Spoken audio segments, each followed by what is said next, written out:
माझ्याबरोबर, आणि जर ती खेळायची असती ना त्यांना, अशी हसली नसती ती मला. म्हणजे सगळी जण हसली म्हणून तू रागवलायस?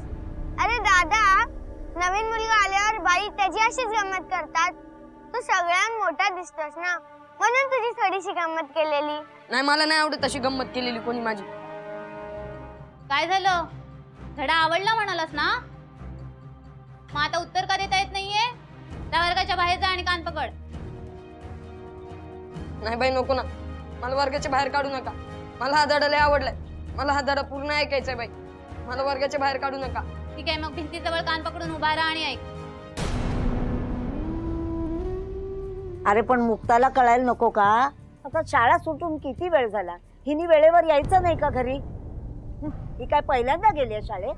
अहो, तुम्ही बसलात काय? जा जरा बघून या मुक्ता कुठे राहिली ते.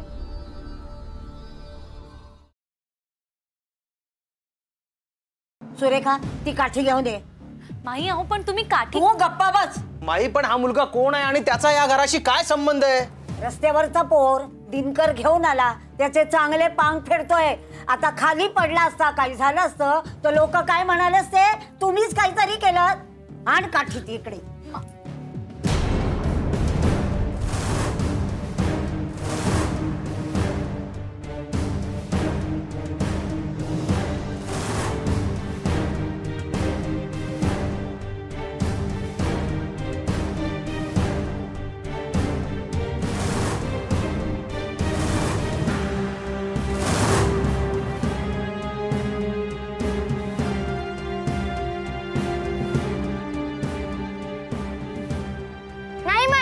दादाची काही चूक नाहीये. त्याला नको मारूस, हवं तर मला मार. हे बघ, तू त्याला पाठीशी घालू नको. आता मी बघतेच ह्याच्याकडे. पण माई, मीच सांगितलं होतं त्याला कैऱ्या काढायला. त्याला वाचवण्यासाठी काही बोलू नको. मी आता त्याला बघतेच. माई, मारून मुलं सुधारत नाही, ती बिघडतात. अहो, त्यांना समजावायला हवं. हे बघा, तुम्ही त्याला नका मारू. अगं पण अंधार पडला असता, काही भलतसलत झालं असतं तर काय केलं असतं आपण? माई, पण आलेत ना ते घरी, आणि मारणं हा काही एकमेव पर्याय नाहीये. स्वामी, जा तू आपल्या खोलीमध्ये.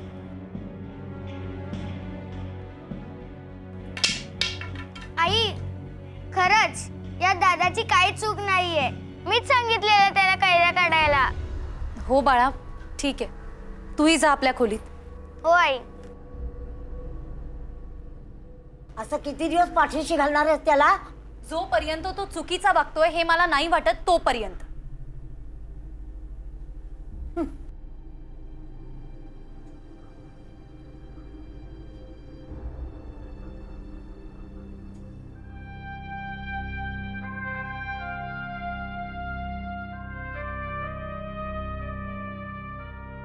माझं कोणी बी नाही या जगात.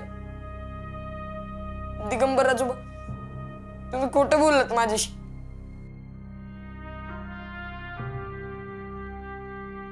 दादा, माझ्यामुळे तुला ओरडत बसली ना? नाही ग मुक्ते, तुझ्यासाठी तर मी मार खायला पण तयार आहे. मला काय नाही वाटलं बघ. मग तू असं रडतोस कशाला? मुक्ते, मला माय बोलली त्याचं वाईट नाही वाटलं. एवढं करून पण मी तुला कैऱ्या खाऊ घालू शकलो नाही ना, त्याचं वाईट वाटलं बघ.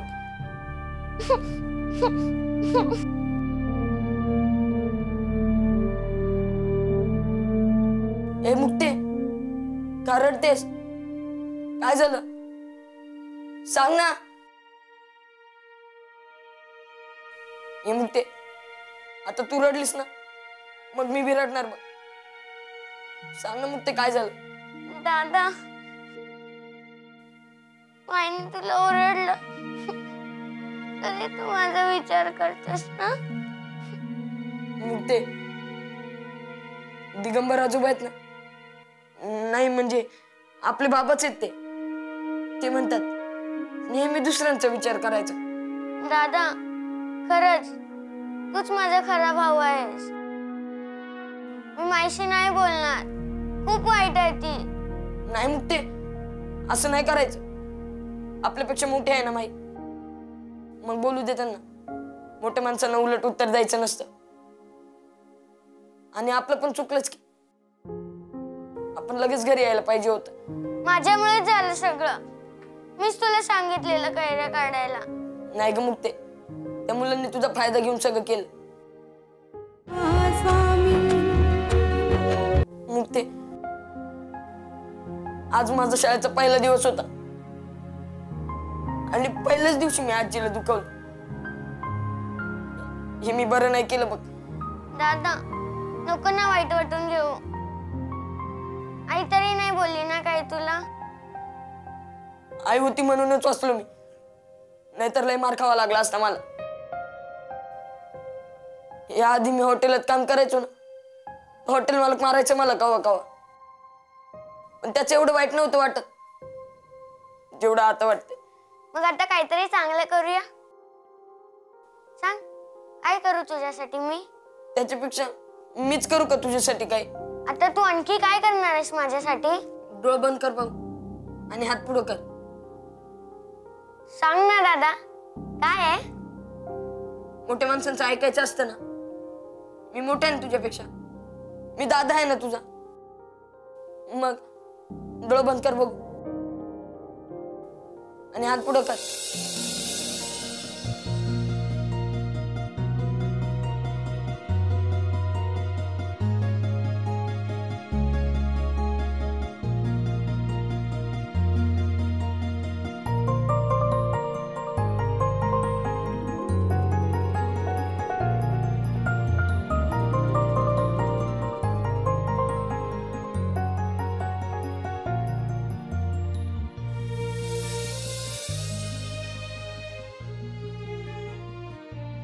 तेव्हा तू इकडे तिकडे बघत होतीस ना, तेव्हा मी वरनं सगळं बघितलं आणि वरच्याच काही कैऱ्या तोडून खिशात घातल्या. या त्याच आहेत, तुला लय आवडतात ना कैऱ्या. खा मग. दादा मुक्ता,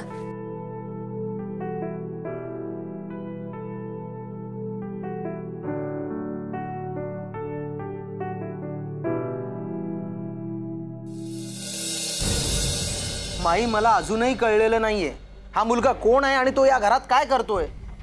अरे कसं सांगू, माझं बोलणं कोणाला पटेल तर शपथ. माई तुम्ही म्हणालात हा मुलगा रस्त्यावरचा आहे. हा मुलगा खरंच रस्त्यावरचा आहे की दिनकर भाऊजींचं काही? नाही म्हणजे मनात प्रश्न आला म्हणून विचारलं. सुरेखा तोंड सांभाळून बोल. दिनकर दादा असं काही करूच शकत नाही. बोलू दे बाबा, बोलू दे. अरे सारं गावच बोलते, ती बोलली तर बिघडलं कुठे? बांद्याच्या स्टँडवर राहायचा, दिनकरला दया आली आणि तो इथे घेऊन आला. आता सारं गावच बोलतंय की. अगं तुला एवढं सगळं माहिती होतं तर तू शांत का राहिलीस? तेव्हाच विरोध नाही का करायचास? अरे मी विरोध केला नसेल का, पण माझ्या शब्दाला इथे किंमत आहे कुठे? पण आता गावात जी बदनामी होते त्याचं काय? लोकांच्या तोंडाला का हात लावता येतो? खरंय माई, आज आपली पोरगी ह्या पोरामुळे घरी उशिरा आली. उद्या अजून एखादी वाईट सवय लावण्याआधी काहीतरी उपाय करायलाच पाहिजे. हो माई, रस्त्यावरचा मुलगा म्हणजे वाईट सवय असणारच, असं कुणावरही विश्वास ठेवून नाही चालत ग. अरे पण मी समजावलं नसेल का? पण या दोघांच्या पुढे मी अगदी हात टेकले बाबा. माई आम्ही तुमच्या सोबत आहोत. मी हवं तर बोलते ताईंशी. अविनाश बघितलंस, ही अशी सून असावी. तू उगाच इथून तिला घेऊन गेलास. अगं आता घेऊन आलोय ना, तुम्ही चांगल्या गप्पा मारा. मी जरा जाऊन येतो, मला एक फोन करायचा आहे. बरं माई, दिनकर भाऊजी कधी येणार आहेत? तो काम संपल्याशिवाय नाही यायचा. काही काम होतं का? नाही हो, असंच. मला पण एक काम आठवलं. येते आम्ही.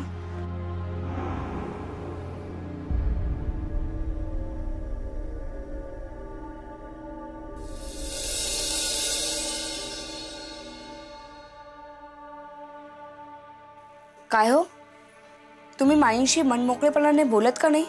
काय नाही ग, म्हातारी आपलं रडगाणं ऐकवत बसणार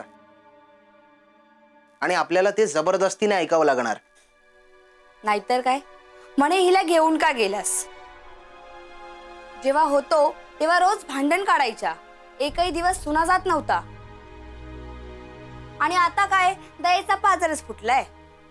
म्हाताऱ्यांचं असंच असतं, एकतर भांडण करायचं आणि नंतर नाही बोललो तर आमच्या मतांना किंमतच नाही म्हणून आयुष्यभर ओरडत बसायचं. हो ना. आणि आता मध्येच काय या मुलाचं? आपल्याला मूल नाही आणि यांनी नवीन मुलगा घरात आणून ठेवलाय. त्याला स्वतःच्या मुलासारखं वाढवतायत. उद्या घरदार जमीन जुमला ह्याच्यावर हक्क तोच सांगणार, याचा वारसदार तोच होणार. मग म्हातारपणी आपल्या हातात काय? तंबोरा. अरे हो, हे तर माझ्या लक्षातच आलं नाही. खरंच असं झालं तर? आधी कळालं असतं ना, त्याला घराची पायरीही चढू दिली नसती. हो, आणि काय केलं असतं? आणि काही करायला आपल्याला माहित तर हवं. या घरात कुठला निर्णय आपल्याला विचारून घेतला जातो? आपण गेलो मुंबईला, बाकी राहिलेलं घर जमीन जुमला यांचे मालक तेच. सुरेखा, मुंबईला जायचा निर्णय तुझाच होता. तेव्हाच दादा वहिनीशी पटवून घेतलं असतं तर आज ही वेळच आली नसती. हो, दोष फक्त माझाच ना. मी लाख म्हणेन हो, पण तुम्ही विरोध करायला हवा होता. अच्छा, म्हणजे मी विरोध केला असता तर तू थांबली असतीस? ते जाऊ दे ना. मी काय म्हणते, हा, आता जाऊ द्या. तुझी काही चूक झाली की जाऊ द्या. मी काही सांगणार आहे ते तुम्ही ऐकणार आहात. मला खूप झोप आली आहे. बोला, काय बोलायचं ते बोला. नाही म्हणजे आपण इथे आलोच आहोत आणि अजून वेळ गेली नाहीये, तर आपण एकदा ताई आणि भाऊजींशी बोललो तर? मला नाही वाटत ते आपलं काय ऐकतील. प्रयत्न करायला हरकत नाही. तू वहिनीशी बोल. मी दादा आल्यावर बोलतो त्याच्याशी. दादा यायची वाट बघू नका. त्या मुक्ताला स्वामीचा लळा लागण्याआधी बोलायला हवं. तुम्ही त्यांना फोन करा. अरे, जिथे त्याला बायका मुलांची आठवण येत नाही तिथे माझा फोन का तो उचलणार? तू वहिनीशी बोल. ठीक आहे, बोलते उद्या वहिनींशी.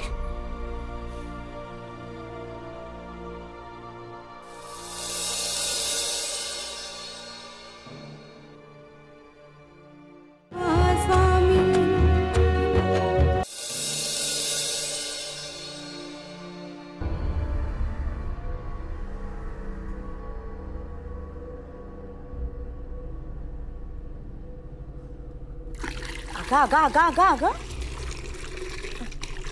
तू कशाला आणलंस पाणी? मी आणलंच तर की. अगं माई, तू खूप काम करतेस ना, म्हणून मला वाटलं तुझी थोडी मदत करावी. अगं पण बाळा, तू अजून लहान आहेस, कुठे पाय बी चमकला असता तर. अगं माई, आता तू म्हातारी झाली आहेस, तुझे हातपाय दुखत असतील ना, मग मी मदत केली तर काय बिघडलं? अगं सोन्या, एवढी काळजी करतेस माझी, मग त्या काळजीपेक्षा काल लवकर घरी का नाही आलीस परत? त्याला तिथंच सोडून द्यायचा. अगं पण माई, मीच त्याला सांगितलं होतं कैऱ्या काढायला. अजून तू खोटं बोलून त्याला वाचवण्याचा प्रयत्न करतेस ना? अगं नाही माई, मीच त्याला सांगितलं होतं. तरी मला वाटलंच तू पाणी आणण्याचा त्रास का घेतलास ते.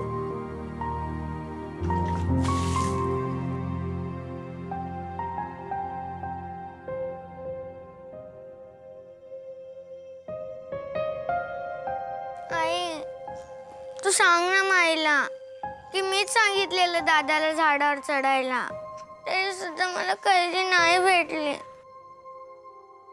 मग दादाने मला कैरी आणून दिली. आई, दादा खूप छान आहे. तू सांग ना माईला, नाहीतर मी माईशी नाही बोलणार.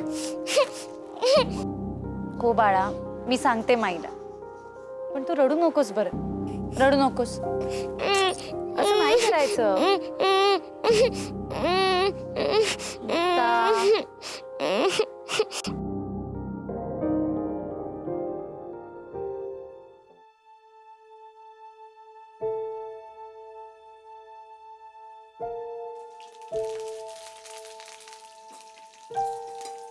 ताई, मस्तच वास येतोय फोडणीचा.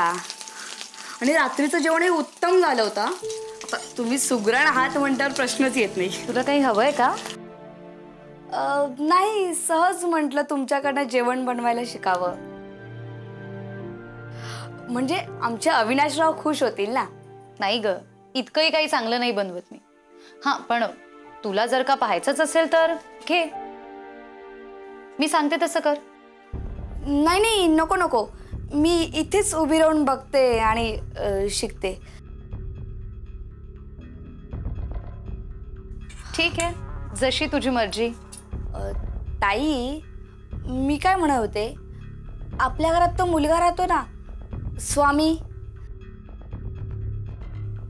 तो आपल्या घरात कशाला हवाय? नाही म्हणजे उद्या तुम्हाला किंवा मला मुलगा झालाच असता ना. होऊ देत की, मग त्यात काय झालं? नाही, उद्या जरी मुलगा झाला तर तो स्वामीचा भाऊ असेल, जशी मुक्ता आता बहीण आहे. हो, अगदी बरोबर आहे की. पण आज त्याला शाळेत घातलंय म्हटल्यावर तुम्हा दोघांचं नाव आई बाबा म्हणून लागलंच असेल ना. अगं, मग आणखी कोणाचं नाव लागणार? म्हणजे उद्या कायद्याने तो तुमचा मुलगा होईल आणि याचा अर्थ त्याला सगळीकडे समान वागणूक द्यावी लागणार. मग तुझी काही हरकत आहे? नाही नाही, माझी हरकत कसली, मीही त्याला मुलाप्रमाणेच वागवेन ना. पण आपलं घरदार, जमीन जुमला याचा वारस तोच असेल ना. अच्छा, मग जे काय ते स्पष्टच सांग ना. एवढं फिरवून सांगण्याची काहीच गरज नाही. म्हणजे स्वामीला घरदार, जमीन जुमला यातला वाटा मिळणार हे तुम्हाला मान्य नाही?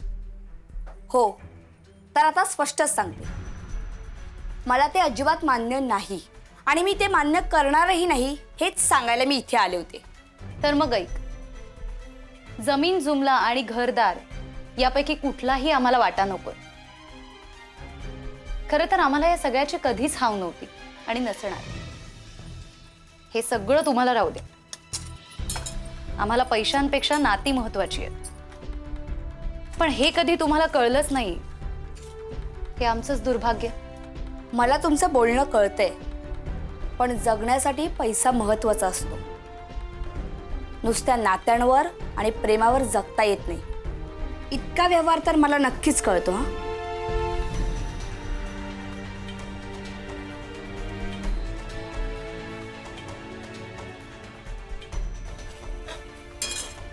तू नात्यांमध्ये जेव्हा व्यवहार आणलास ना, तेव्हाच सगळी नाती संपली.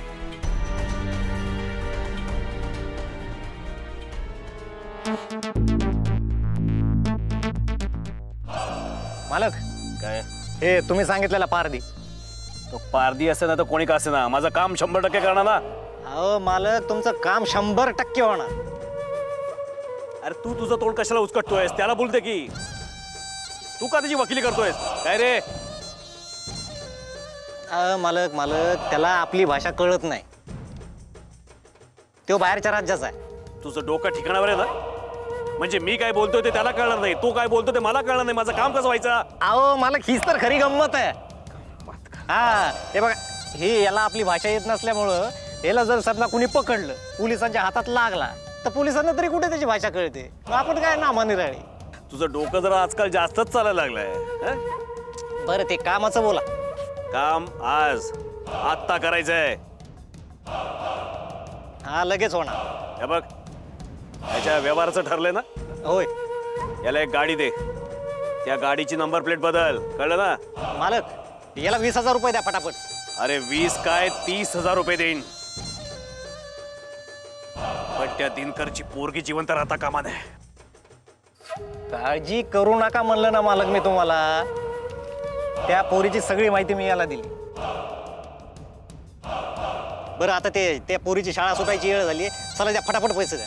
ठीक आहे, ठीक आहे, पण एक लक्षात ठेव, आता जाशील तर त्या पोरीच्या मृत्यूची बातमी घेऊन जायचं, कळलं? होय मालक. चल चल, एक चल रे बाबा, चल. दिनकर